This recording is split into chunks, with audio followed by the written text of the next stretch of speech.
De când cu avansarea industriei filmelor în România, mă gândeam cum ar fi dacă s-ar produce altceva pe lângă dramă și comedie. Cum ar fi fost dacă am avea filme de acțiune sau, în special, filme cu supereroi. Marvel fiind cel mai renumit pentru acest lucru. Și luând inspirație de la videoclipurile lui Bryan Sicker, pe care vi le recomand, m-am decis să văd cum ar fi fost dacă filmele Marvel ar fi fost făcute în România. Începând cu caracterele din filmul care a legat totul. Mai exact, The Avengers. Așa că astăzi o să redistribuim rolurile principale pentru răzbunători, adică Capitanul America, Iron Man, Hulk, Thor, Black Widow, Hawkeye și Nick Fury. Am să încep cu omul care a inițiat totul, adică Nick Fury. Acesta, încă de când a întâlnit-o pe Captain Marvel, a vrut să alcătuie o echipă la nivel pământean pentru a apăra lumea de amenințări extraterestre și nu numai. Nick Fury este fost director S.H.I.E.L.D. și recent SWORD. Samuel Jackson face o treabă incredibilă cu caracterul, ca întotdeauna, incluzând Secret Invasion, fiind un actor fantastic, așa că și nouă ne trebuie unul pe măsură. Am căutat pe cineva care poate arăta ca un lider, dar și un soldat, Fury fiind specializat în spionaj și este un strateg inteligent. Oricare versiune pe care o alegem trebuie să fie punctuală, serioasă, dar trebuie cineva care poate avea și momente comice. Așa că l-am ales pe Șerban Pavlu, acesta fiind un actor foarte bun, având o gamă destul de mare de personaje, jucând de la comedie, la dramă, la acțiune și iar la comedie. Fiind un diplomat credibil, din rolurile sale din Clanul și chiar team building, arătând și comedia de care este nevoie. Dar rolul pentru care l-am ales este evident al lui Relu, din serialul Umbre. Acesta arătând seriozitatea și intensitatea de care are nevoie pentru a deveni fondatorul răzbunătorilor, putând să fie atât cel care conduce, dar și cel care duce misiunea la bun sfârșit. Și zice capitanul într-o zi: bă, Relule, trebuie să te duc la muzeu, să bagi cultură în tine. Acum eu pot să duc multe, dar chestia asta cu cultura îmi pare rău. Nu pot să stau toată ziua să mă uit la un tablou cu un copac și o casă și să zică ce frumoasă e viața. Da, zice capitanul, no, lasă, bă, ăsta nu-i muzeu de ăla. Muzeul torturii. Așa că o să facem un whitewash și îl voi pune pe Șerban Pavlu în rolul lui Nick Fury. Următorul este Hawkeye. Clint Barton este fost agent S.H.I.E.L.D. și răzbunător. Acum teoretic retras, este în general o fire corectată, serioasă și puțin secretoasă, acesta ascunzându-și familia de ochii lumii pentru a-i apăra. Până în Infinity War, după ce familia sa a dispărut din cauza lui Thanos, acesta intrând într-o furie de răzbunare. Timp de 5 ani, acesta devenind Ronin, un justițiar nemilos, atacând criminal pentru a încerca să treacă peste, nemai având nicio speranță. Dar după ce acesta a redevenit un răzbunător pentru a aduce toată lumea înapoi, se poate observa mai mult regretele pe care acesta le are. În serialul Hawkeye, văzând mai mult partea umană a acestuia, părând mai obosit, pentru că știe că nu va mai putea îndrepta ce a făcut în trecut. Aici am mers mai mult pe partea calmă și profesională a lui Clint, așa că am mers cu Dorian Boguță. Pentru rolul acestuia din filmul Charleston. Bine, nu mai ești tânăr. Ești om în toată firea. Și chiar așa, ce om în toată firea stă singur acasă ca un câine cu motanul? Nu mănâncă, nu răspunde la telefoane, toarnă în el cu nimeluita, sticlele alea zici că sunt soldați. Băi, Hrubeș, dă-și tu mai încet drăcea aia. De rușii au o vorbă. Nimic din ce a fost, nu poți să stai așa ca un dement și să aștepți. Și în fond și la urma urmei, ce dracu, Doamne iartă, mă aștepți? Iar comedia și simplitatea din două lozuri, și încă două lozuri, îi arată firea umoristică. Acesta la droguri? N-am mai văzut până acum. Hai, tinele. Vrei? Nu că sunt cu minte, cu frica lui Dumnezeu și nu vreau să cad în păcat. Hai, lasă că am obiceiile mele. Nici așa. Beau ca omul de rând, dar nu vreau acum să cad în ispită cu droguri, cu din astea, nu. Dar aș gusta din prăjitura asta, că n-am mâncat nimic de dimineață și de când n-am mă uit la ele. Sigur. Pot, ha? Tu l-ai făcut? Da. Gospodină, bună la casa omului. Așa că Dorian Boguță ca Hawkeye. Următorul este Hulk. Bruce Banner este un om de știință complex, cu multe traume din copilărie și, în principal, probleme cu nervii. Asta pe lângă monstrul care se află înăuntru său. Din toate cele 3 versiuni pe care le-am văzut în filme, am găsit-o mai interesantă pe cea a lui Mark Ruffalo. Acesta trebuie să fie în mare parte un tocilar speriat, atât de faptul că este adus în toată problema răzbunătorilor, dar și de el însuși. În filme, aceștia au început foarte bine, dar pare că duc caracterul într-o zonă mai comică și normală decât ar trebui. Îi lipsește problema principală, faptul că Bruce și Hulk se urăsc unul pe celălalt și niciunul din ei nu vor ca celălalt să preia controlul. Pentru Bruce trebuie cineva mai puțin atletic, care pare încercat de viață, dar și cineva care poate trece drept un geniu în fizică nucleară și, evident, care poate juca un Hulk credibil.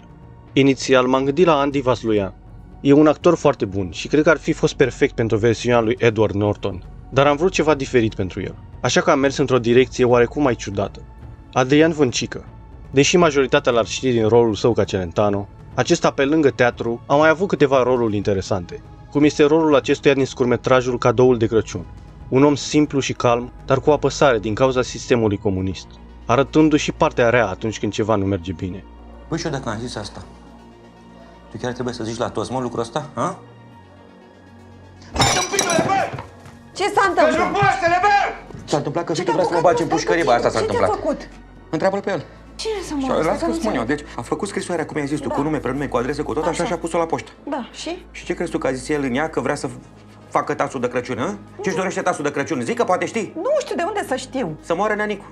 Iar chiar și Celentano este un caracter cu mai multe straturi decât bețivul comedic din Las Fierbinți. Acesta, trecând peste momentele amuzante, se află într-o constantă filozofie și prezintă un caracter stoic, care ar putea realiza mai mult dacă nu ar avea vicii și probleme interioare, similar cu Bruce Banner, fiind un caracter care ar putea fi analizat într-un videoclip separat, dar poate altă dată.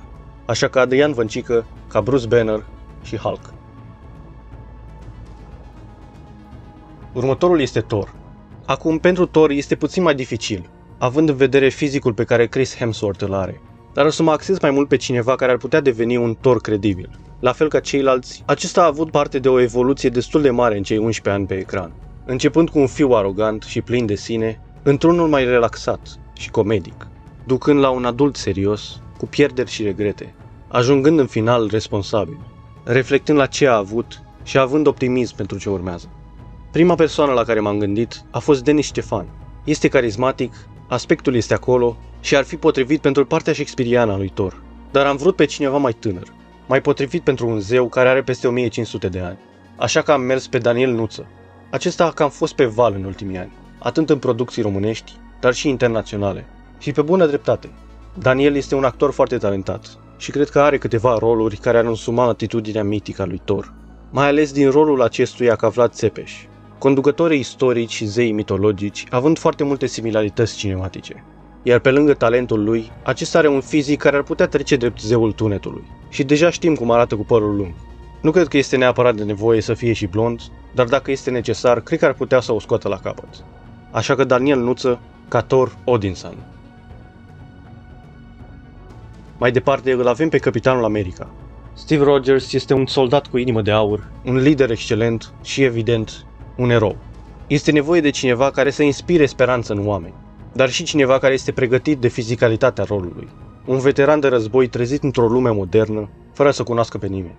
Teoretic, am avea un actor perfect pentru acest rol, cineva care a dat deja audiție pentru rolul de Steve Rogers, acesta fiind Sebastian Stan, dar aș trișa puțin, plus că deja îl joacă pe Bucky, așa că am căutat mai departe, atrăgându-mi atenția Adrian Nartea, în serialul Vlad, scenele de acțiune fiind destul de reușite, iar seriozitatea și tenacitatea caracterului ar fi perfecte pentru capitan.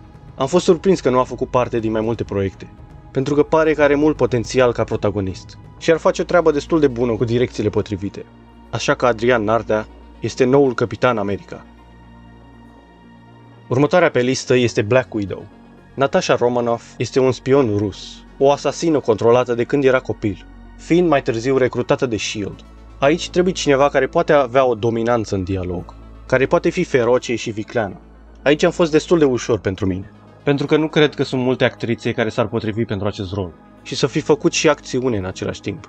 Victoria Răileanu este alegerea mea. Am văzut în Vlad că poate face o scenă de acțiune să arate realistic, iar scena asta din serial este similară cu cea din Avengers.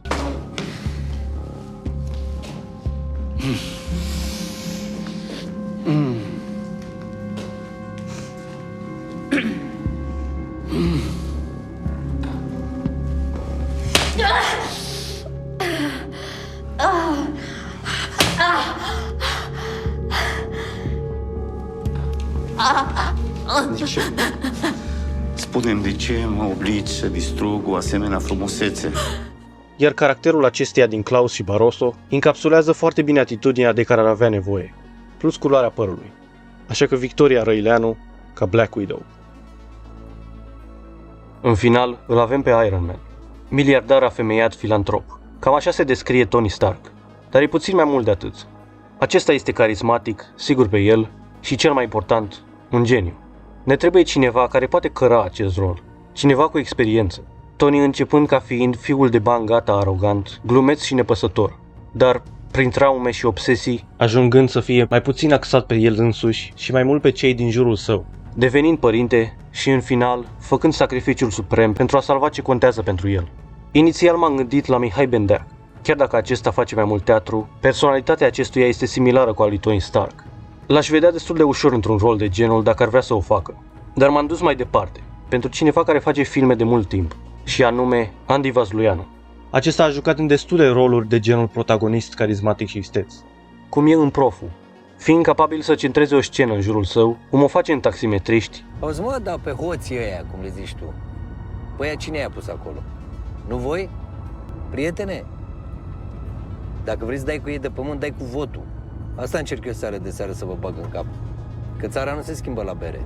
Ieșiți la vot, dați cu ștampila aia ca oile și pe vă mirați de ce ați făcut. Și în filmul Libertate. Acum stai tu mai relaxat, că doar nu suntem în filmele lui Nicolaescu. Păi nu sunteți voi Superman?